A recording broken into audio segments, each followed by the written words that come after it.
दर्जशुदा कीमत मालूम कीजिए जबकि कीमत फरोख्त है 2,400 रुपये और उस पर छूट है 4%। दर्जशुदा कीमत जो कि अननोन नंबर है, हमें पता नहीं है, इसलिए हम इसको फ़र्ज़ कर लेंगे। फ़र्ज़ किया कि जो दर्जशुदा कीमत है, दर्जशुदा कीमत ये है, हम इसको फ़र्ज़ कर लेते हैं कि 100 रुपये है। दर्जशुदा कीमत को फ़र्ज़ कर लिया 100 रुपये है, तो उस पर जो छूट है 4%। देख लेंगे कितने रुपए छूट होगी। लिख लेते हैं छूट 4% है। छूट को 4% किस में से? दर्जशुदा कीमत में से।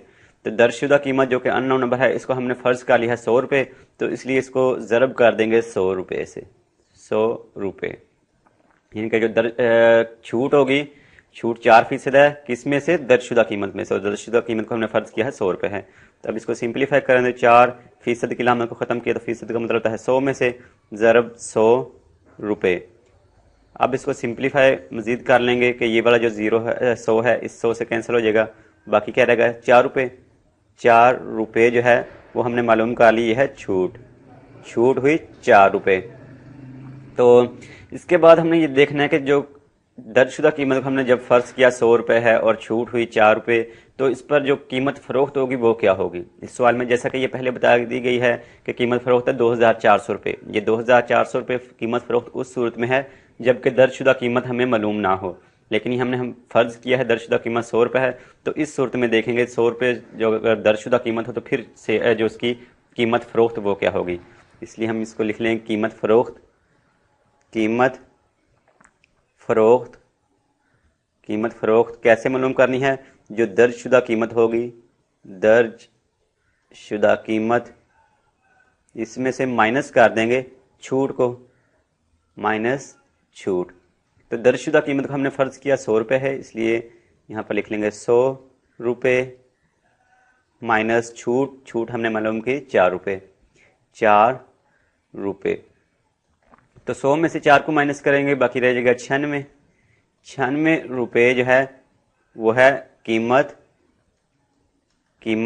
फ़रोख्त उस सूरत में जबकि दर्जशुदा कीमत हो 100 रुपये। जब हमने फ़र्ज़ किया दर्जशुदा कीमत 100 रुपये है, तो फिर कीमत फ़रोख्त क्या होगी? 96 रुपये।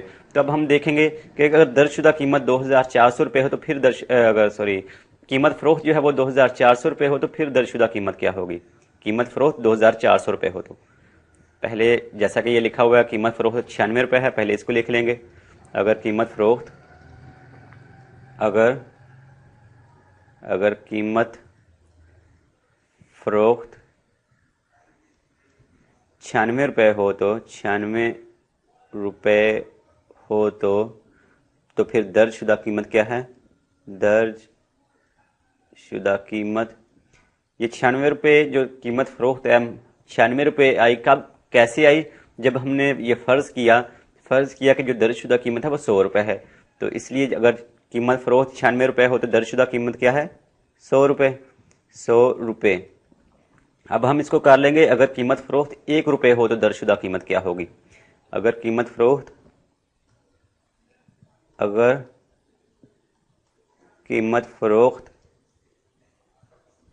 1 रुपये हो तो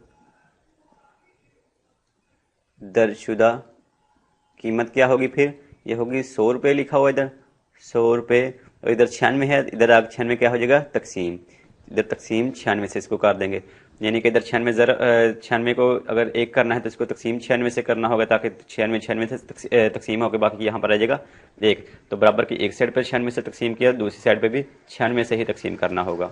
इसके बाद जैसा कि सवाल में कहा गया है कि कीमत फ़रोख्त जो है वो 2,400 रुपये हो तो फिर दर्जशुदा कीमत क्या होगी? यानी कि जो कीमत फ़रोख्त है वो पहले वहाँ पर हमने 1 की है 96 से, तो अब वो 2,400 रुपये उसको करेंगे।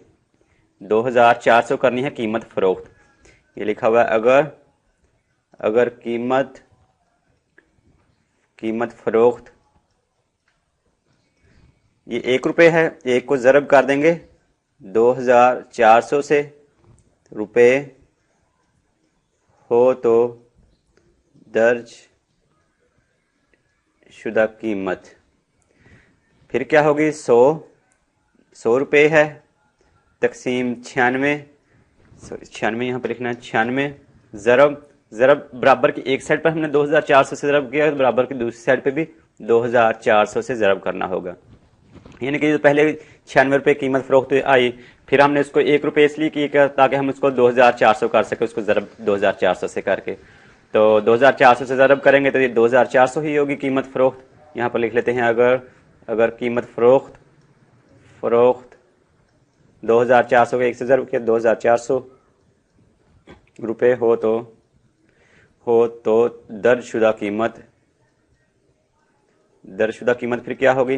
इसको सिंप्लीफाई कर लेते हैं कैलकुलेटर को इस्तेमाल करते हुए। 2400 तकसीम 96 और फिर ज़रब साथ हो रहा है 100 बराबर 2500 रुपये जो है वो होगी कीमत, दर्जशुदा कीमत होगी कब, जबकि कीमत फरोख्त होगी 2400 रुपये। तो यही इस सवाल में हमसे कहा गया है कीमत, दर्जशुदा कीमत मालूम करनी है, जबकि कीमत फरोख्त होगी 2400 रुपये। तो हमने मालूम कर ली दर्जशुदा कीमत है 2500 रुपये।